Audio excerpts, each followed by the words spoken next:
Et l'Église, pour sa stabilité et son avenir, n'a pas besoin de membres qui ne sont pas disciples, n'a pas besoin de sympathisants et de fanatiques. L'Église, pour sa stabilité et son avenir, a besoin de disciples. Et le disciple n'a pas deux maîtres. Le disciple n'a qu'un seul maître. Personne ne peut marcher seul sans maître. Personne ne peut marcher seul sans modèle. Il faut que tu aies un modèle. Et le modèle que je vous présente, c'est Jésus-Christ qui est le maître.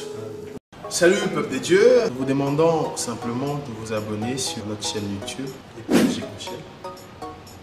C'est simple, vous n'avez qu'à cliquer et vous abonner. Vous allez voir, c'est écrit subscribe, vous cliquez là-dessus, il y aura une clochette qui va apparaître. Vous cliquez aussi sur la clochette, comme ça vous n'allez rien manquer, vous aurez une notification à chaque fois qu'il y aura un culte posté pour un moment d'adoration. Que Dieu vous bénisse, faites cela pour la gloire de Dieu. Nous sommes un peuple mis à part. Merci Jésus, Merci, merci Jésus, merci Jésus. Alléluia. Alléluia. Merci Jésus. Merci Jésus. Oh oui, nous te disons merci. Merci Jésus. Oh merci Jésus.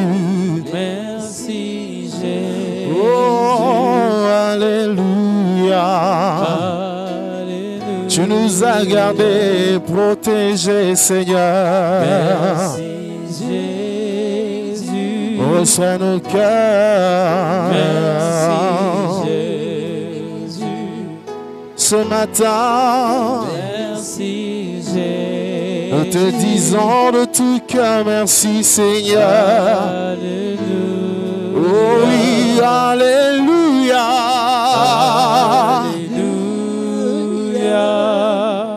Alléluia. Alléluia. Seigneur. Alléluia. Alléluia. Alléluia. Nous te disons alléluia.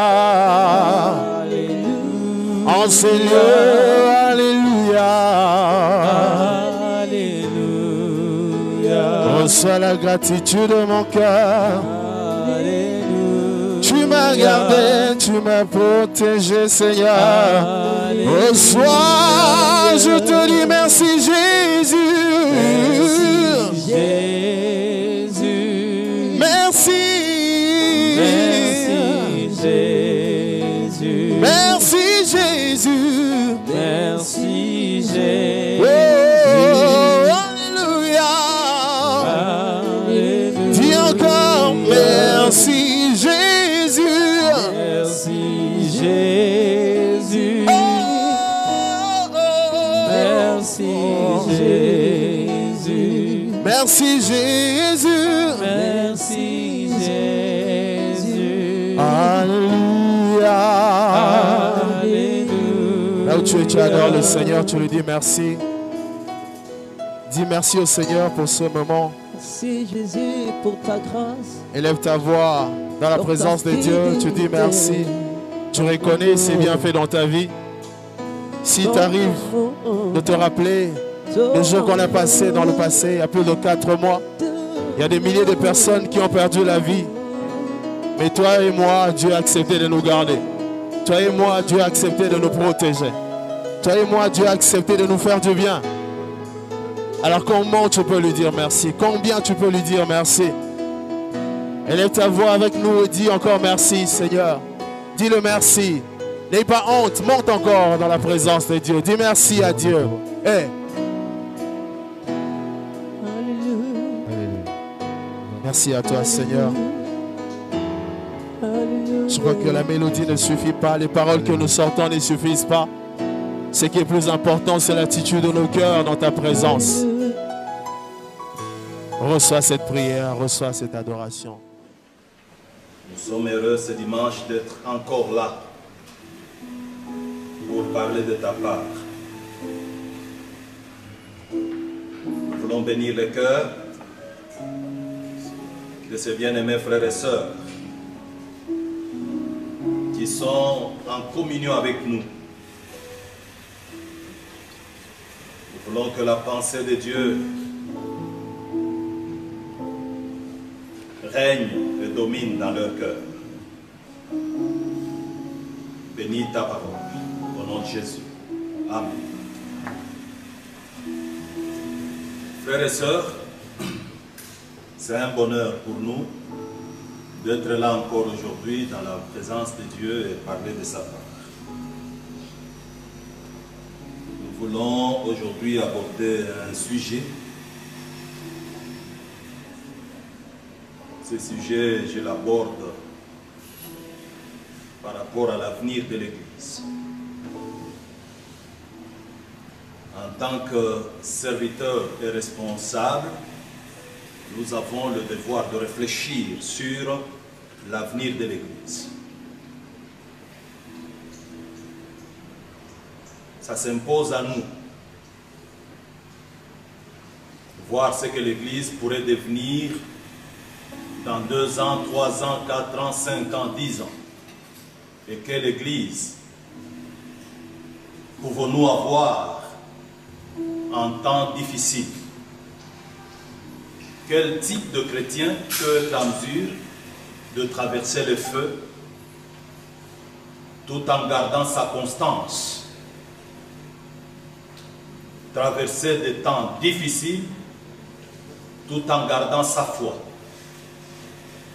Cela est une grande préoccupation qui m'amène à parler aujourd'hui du disciple. Et je veux, ensemble avec vous, ouvrir la Bible dans Jean chapitre 8.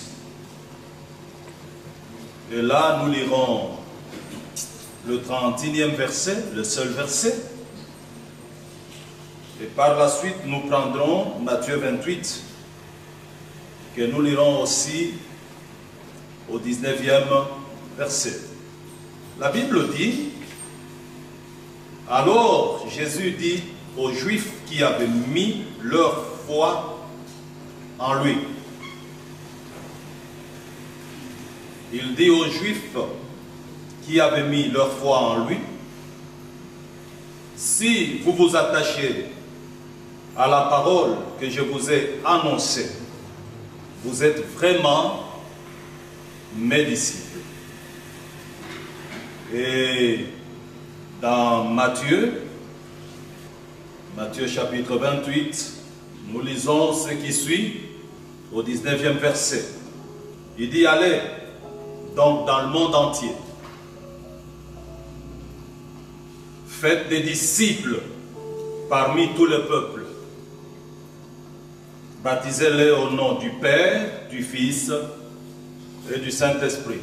Une autre version dit: allez, faites de toutes les nations des disciples. Alors, nous parlons du disciple.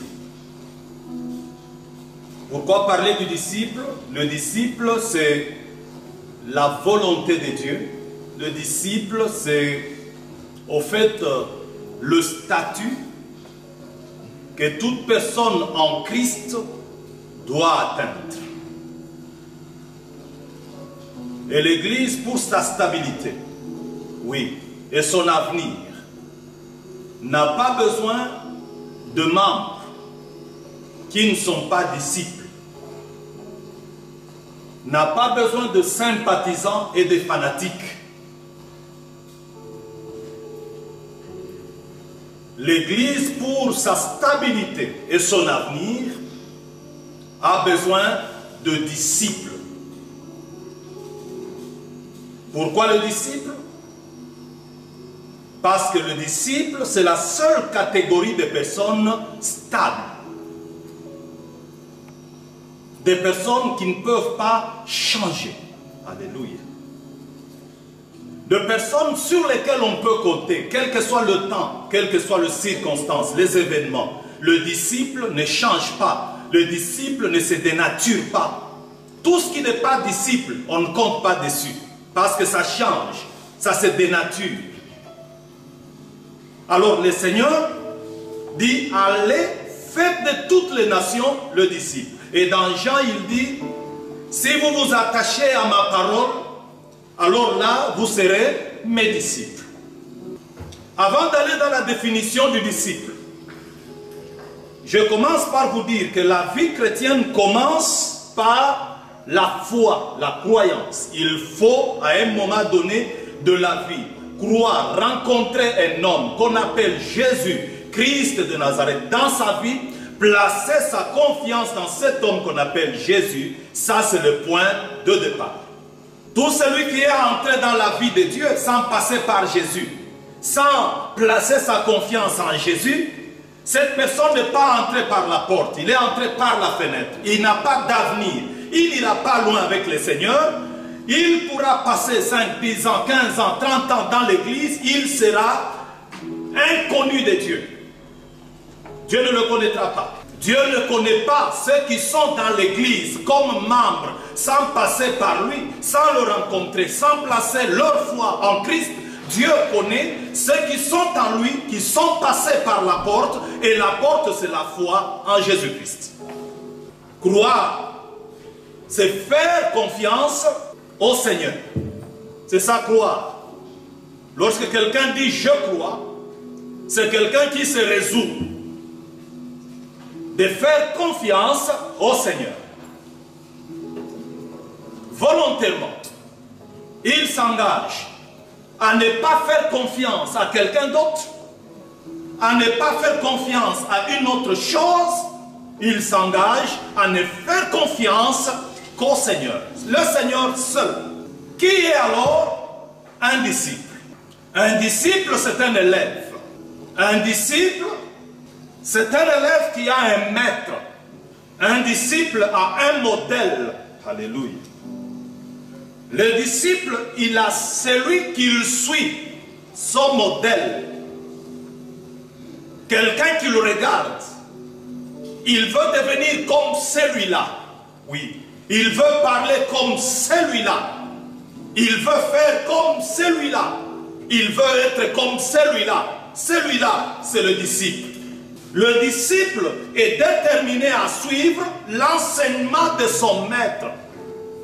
Et le disciple n'a pas deux maîtres. Le disciple n'a qu'un seul maître. Le disciple, les enseignements peuvent se donner tout autour de lui. Il n'est pas intéressé à tous ces enseignements. Le disciple n'est intéressé que par l'enseignement de son maître. De son maître. Il est disciple. Nous devons savoir une chose. Il n'y a pas de disciple-là sans enseignement. Et sans enseignement, il n'y a pas de maître. Si nous voulons être disciples, il faut qu'il y ait un enseignement. Et s'il y a un enseignement, cet enseignement doit venir d'un maître. Il faut donc, tout en étant disciple, avoir un maître. Je vais ouvrir une parenthèse pour dire, personne ne peut marcher seul. Seul, sans maître. Personne ne peut marcher seul sans modèle. Il faut que tu aies un modèle. Et le modèle que je vous présente, c'est Jésus-Christ qui est le maître. En réalité, si nous devons amener l'église au disciple-là, nous aurons une église de 10 000 personnes, toutes semblables à Jésus-Christ. Et si nous voulons corriger certaines choses au sein de l'église, cette diversité qui existe, dans la même église vous entrez, vous trouvez 10 000 langages, 10 000 comportements, 10 000 façons de faire. Si nous voulons corriger cette affaire-là, il faut qu'on impose le disciple-là. Il faut qu'on amène tous ceux-là que nous appelons membres, qui sont avec nous dans les églises, à devenir les disciples de Christ. C'est-à-dire à prendre Christ pour modèle. Parce qu'aujourd'hui, il y a une crise très déclarée. La crise, c'est de constater que dans le même groupe, dans la même église, les uns se comportent d'une manière, les autres se comportent d'une autre manière. C'est une difficulté. On ne sait pas fixer la vérité. Un disciple se mesure par rapport à la position de la parole de son maître. Qu'est-ce que tu as reçu? Quel enseignement tu as reçu? Tu as bu à quelle source? À quelle source tu as bu? Quel enseignement tu as suivi? Vous savez, à l'église, nous n'avons pas besoin de suivre la philosophie. À l'église, la parapsychologie ne nous intéresse pas. À l'église, la mathématique ne nous intéresse pas. Et même quand nous venons à l'église, nous ne venons pas apprendre la politique et la sociologie. Parce que ces choses-là, il y a des endroits bien indiqués où nous pouvons aller les apprendre. Pas à l'église. Lorsque nous venons à l'église, on nous apprend la vie de Christ. Et pourquoi on nous apprend la vie de Christ? Parce que nous devons devenir comme Christ. La puissance de l'église sur la terre, c'est d'avoir les hommes qui ressemblent à Christ. C'est ça la puissance de l'église sur la terre. Si aujourd'hui on parle de chrétiens, c'est parce que quelque part ont existé des hommes et des femmes semblables à Christ. Et quand on les a regardés attentivement, on a découvert en eux l'image de Christ. Et ceux qui ont vu l'image de Christ en eux, ils les ont appelés chrétiens. Chrétien, c'est petit Christ. Et on ne peut pas devenir petit Christ si on ne s'aligne pas sur la voie de disciple-là, si on ne prend pas l'engagement de devenir disciple de Christ. Le problème que nous avons aujourd'hui avec nos églises, c'est que les gens veulent devenir membres, ils veulent devenir serviteurs, les gens veulent devenir fidèles. Fidèles de qui? De pasteurs, mais jamais de Christ. Mais jamais de Christ. La conséquence, c'est que nous avons une église mêlée, une église de prostitution, des voleurs, de bandits, une église de gens désobéissants qui sont capables de tout. Quand on refuse de devenir disciple, ça sera difficile de ressembler à Christ, parce que le seul moyen de ressembler à Christ, c'est de s'aligner dans son enseignement et reconnaître l'autorité de l'enseignement de Christ.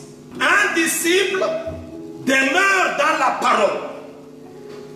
Un disciple demeure dans la parole. Il demeure dans la parole de Christ. Un disciple a soif de connaître son maître à travers la parole. Un disciple développe la qualité de s'attacher à la parole. Un disciple, c'est la parole ou rien. Je ne suis pas contre la prière. J'aime la prière et je prie moi-même beaucoup. Mais seulement, je continuerai à insister que pour mieux prier, vous avez besoin de connaître la parole. Et entre la prière et la parole, ce n'est pas la prière qui précède. Ce qui précède, c'est la parole. La parole, c'est elle qui nous montre le chemin. Comment nous pouvons faire des choses. C'est la parole qui nous révèle le modèle de Christ. Parce que nous devons savoir que le modèle de l'Église, le modèle par excellence de l'Église, c'est Christ. Et Christ, vous ne pouvez pas le connaître en dehors de la parole. Il faut rentrer dans la parole pour connaître Christ. C'est quand vous connaîtrez Christ dans la parole que vous vous comporterez comme Christ. Et que vous ferez comme Christ. Alors la première priorité de disciple, c'est de se nourrir de la parole. De demeurer dans la parole. Et demeurer dans la parole à 3 démarches.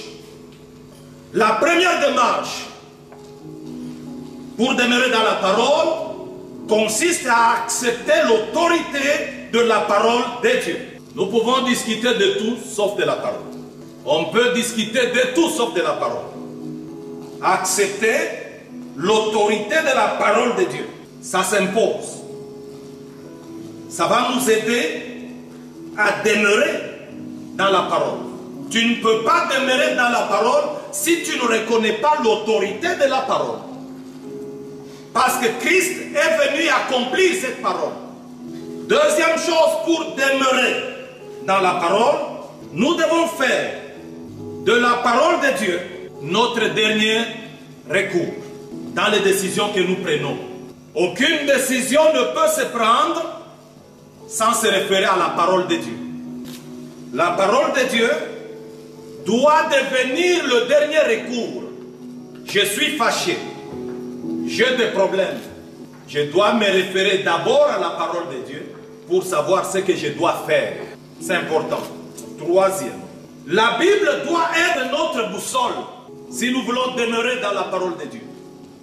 La Bible doit demeurer notre boussole. Nous n'irons que là où la parole de Dieu demande qu'on aille. Nous ne ferons que ce que la parole de Dieu veut qu'on fasse. Pas autre chose. Nous ferons de la Bible notre dernier conseiller. Rien que la Bible. Comme boussole de notre vie. La Bible doit être le repère de toutes choses dans notre vie. La Bible doit être la référence de toutes choses dans notre vie. Nous ne ferons pas des choses parce que tout le monde le fait. Nous ferons des choses parce que la Bible nous demande de le faire. Pourquoi? Parce que nous avons choisi d'être disciples. Et le disciple demeure dans la parole.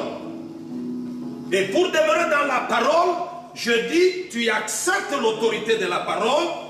Tu dois faire de la parole le dernier recours pour toute décision de ta vie. Et tu dois faire de la Bible la boussole de ta vie. L'enseignement de la Bible, tu ne peux pas l'abandonner. Parce que si tu abandonnes l'enseignement de la Bible, tu es perdu. La Bible doit être ton conseiller. Tu dois tirer ta sagesse dans la Bible, dans tout ce que tu fais. Et tu ne feras pas des choses parce que le monde le fait. Toi, tu feras des choses parce que la Bible demande que tu le fasses. Tu ne feras pas des choses parce que c'est logique selon les hommes et selon le monde. Tu feras des choses parce que la Bible demande que tu le fasses.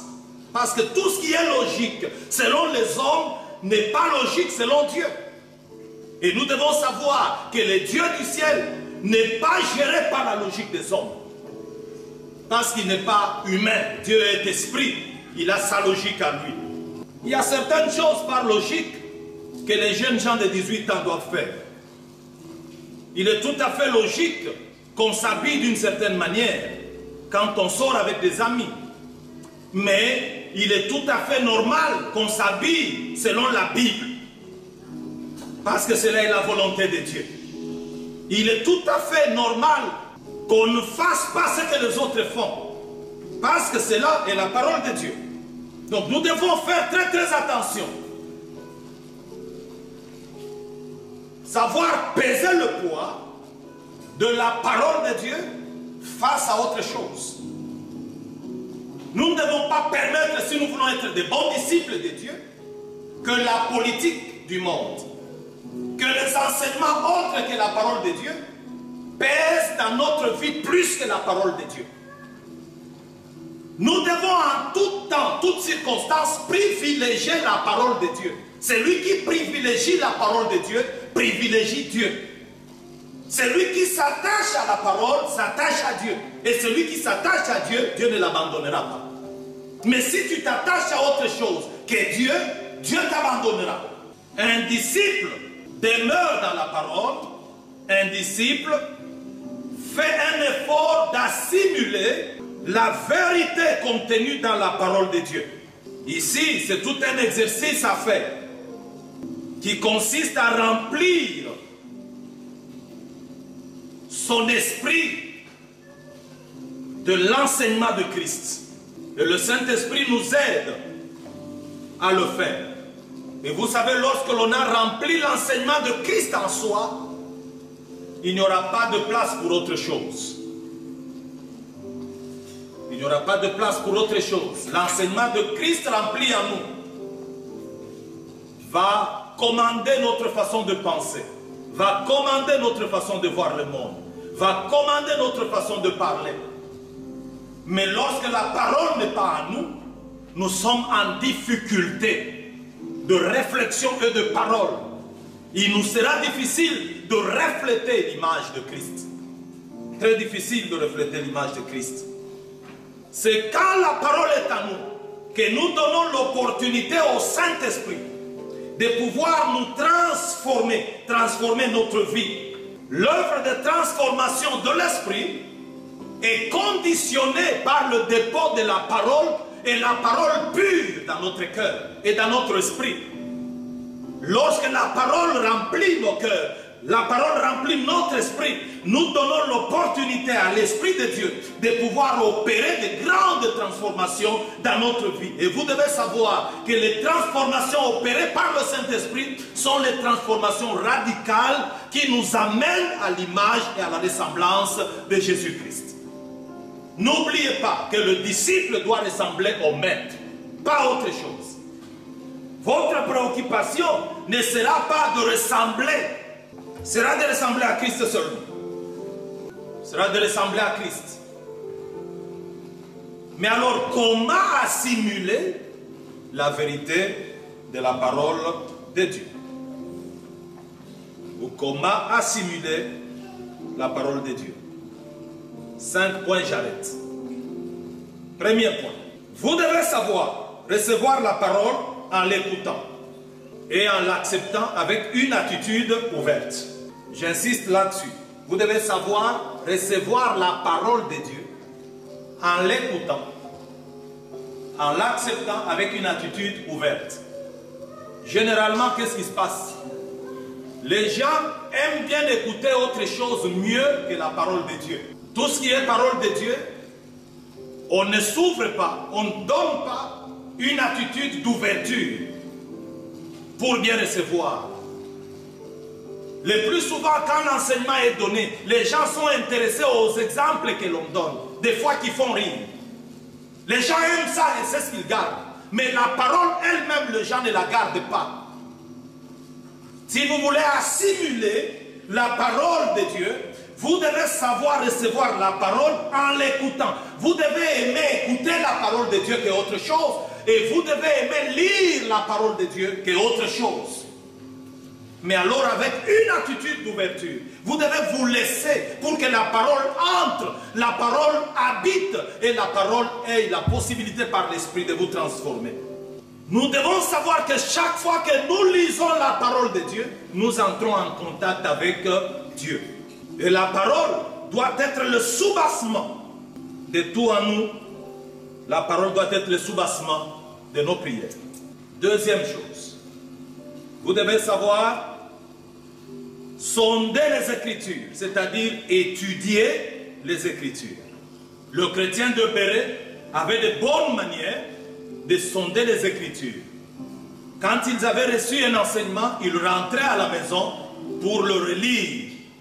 Ils faisaient des recherches. Nous devons avoir les bonnes habitudes de sonder les Écritures, surtout pour le temps que nous vivons. Le temps où il y a beaucoup d'enseignants et beaucoup d'enseignements qui se donnent à travers le monde. Pour situer le vrai enseignement, nous devons avoir les bonnes manières de sonder les Écritures. Écouter, c'est bien. Mais quand on a écouté, nous devons prendre le temps, personnellement, de lire la Bible, de sonder les Écritures, d'approfondir les choses. Avec souci de connaître la vérité. Parce que le disciple doit connaître tout sur son maître. Et il doit éviter de tomber dans la séduction. Or, le temps que nous vivons, c'est le temps de séduction. Où on raconte les enseignements des anges. Où on enseigne les doctrines des démons. On parle plus du monde de ténèbres que de Jésus-Christ et de Dieu. On amène les gens à faire des expériences très sensationnelles. On oublie d'intérioriser la parole dans la communion avec le Seigneur. Il faut sonder les saintes Écritures. 3. Vous devez savoir mémoriser la parole. Il faut savoir mémoriser la parole. Mémoriser la parole, C'est une possibilité pour nous de vaincre le diable. Vous devez savoir qu'une personne ne vaincra le diable si il n'a pas en lui un dépôt de la parole. C'est impossible. Vous ne pouvez pas vaincre le diable si en vous il n'y a pas un dépôt de la parole. J'aime la parole du Seigneur. Quand la nuit je n'ai pas de sommeil, je peux revenir dans les Saintes Écritures, celui qui demeure sous l'abri du Très-Haut repose à l'ombre du Tout-Puissant. J'ai dit à l'Éternel, mon refuge, ma forteresse, mon Dieu en qui je me confie. C'est toi qui me délivres du filet des l'oiseleur, de la paix de ses ravages. La parole, quand elle est en toi, elle te donne la possibilité, le niveau de condamner le monde des ténèbres. Jésus a vaincu le diable à cause de la parole. Et il est aussi écrit dans Apocalypse, ils l'ont vaincu à cause du sang de Jésus et de la parole de leur témoignage. Il faut avoir le dépôt de la parole. Un disciple qui n'a pas en lui, qui n'a pas mémorisé les paroles de son maître, il n'a pas été à la bonne école du maître. Celui qui a été à la bonne école du maître doit avoir le bagage de la parole en lui. Il doit ruminer cette parole. En temps de difficulté, rumine la parole de Dieu. La parole, c'est notre bouclier. Quand les choses se compliquent dans la vie, confesse la parole de Dieu. Quand le diable viendra te mentir, ne tombe pas dans son mensonge. Déclare la parole. Mais quelle parole tu vas déclarer? Celle que tu as mémorisée. Tu dois vivre avec le dépôt de la parole de Dieu. Sinon, tu ne vaincras pas. La mémorisation de la parole nous rend sages avec les autres. La mémorisation de la parole de Dieu nous aide à surmonter le stress de la vie.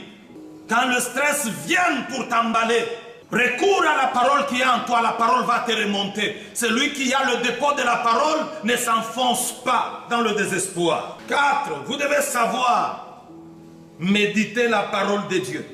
Nous l'avons dit dimanche passé, la puissance de la méditation. Méditer, c'est chercher à entrer en contact avec l'esprit qui est derrière la parole. Parce que derrière chaque parole, il y a un esprit. Méditer, c'est réfléchir à ce que la parole dit pour l'appliquer dans votre vie. Vous devez être vous-même le terrain d'application de la parole de Dieu. La parole de Dieu, nous ne l'écoutons pas. La parole de Dieu, nous ne la lisons pas. La parole de Dieu, nous ne la méditons pas pour quelqu'un d'autre. La parole de Dieu, nous l'écoutons pour nous-mêmes. La parole de Dieu, nous la lisons pour nous-mêmes. Nous devons être, par la méditation, le terrain d'application de la parole de Dieu. Et celui qui applique la parole dans sa vie rencontre l'image exacte de Jésus-Christ. 5e chose, la parole, il faut la conserver longtemps et pour toujours. Nous ne lisons pas la parole de Dieu, nous n'écoutons pas la parole de Dieu pour un temps. Nous écoutons la parole de Dieu, nous la lisons pour notre vie pour toujours et pour obéir indéfiniment et inconditionnellement à cette parole. Ce sont là le moyen qui nous aide à assimiler la parole de Dieu. Et lorsque l'on a assimilé la parole de Dieu, cette parole va nous transformer. Elle va nous transformer à l'image du Maître. À l'image du Maître. Tu dois ressembler à quelqu'un. Ta vie doit ressembler à quelqu'un. Si tu ressembles à ta mère, tu ressembles à ton père, tu ressembles à ta famille, mais moi je te conseille d'aller plus loin, ressemble à Christ. Parce que l'image et la ressemblance idéale que nous devons atteindre pour être stable, c'est Jésus-Christ. Regardez frère, Jésus n'a pas laissé les fidèles. Jésus n'a pas laissé le membre. Jésus a laissé les disciples. Et quand vous lisez les Saintes Écritures, vous découvrez qu'en dehors de Judas, les disciples que Jésus a laissés, aucun disciple n'a déçu Jésus.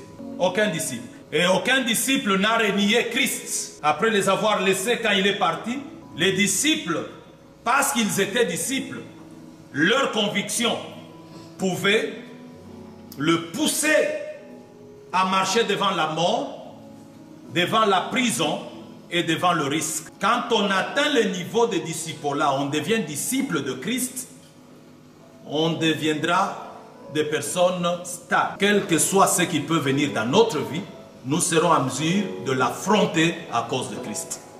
Le disciple aime le maître. Le disciple n'aime pas ce que le maître a, parce qu'il n'est pas profiteur. Le disciple aime le maître. C'est le maître qui l'intéresse. Il a besoin de ce maître, demeurer au pied de ce maître pendant longtemps pour l'écouter. Le besoin de Dieu doit être plus grand dans nos cœurs et dans notre vie que le besoin de recevoir ce que Dieu donne. Nous avons besoin, frères, de demeurer dans la parole pour être les disciples. Et cette parole doit être un dépôt en nous. Nous devons l'écouter, nous devons la méditer, nous devons nous attacher et devenir le terrain d'application de cette parole. Ainsi nous deviendrons des disciples. Et si nous devenons disciples, nous aurons toute la grâce de Dieu et Dieu nous accompagnera. Que Dieu vous bénisse.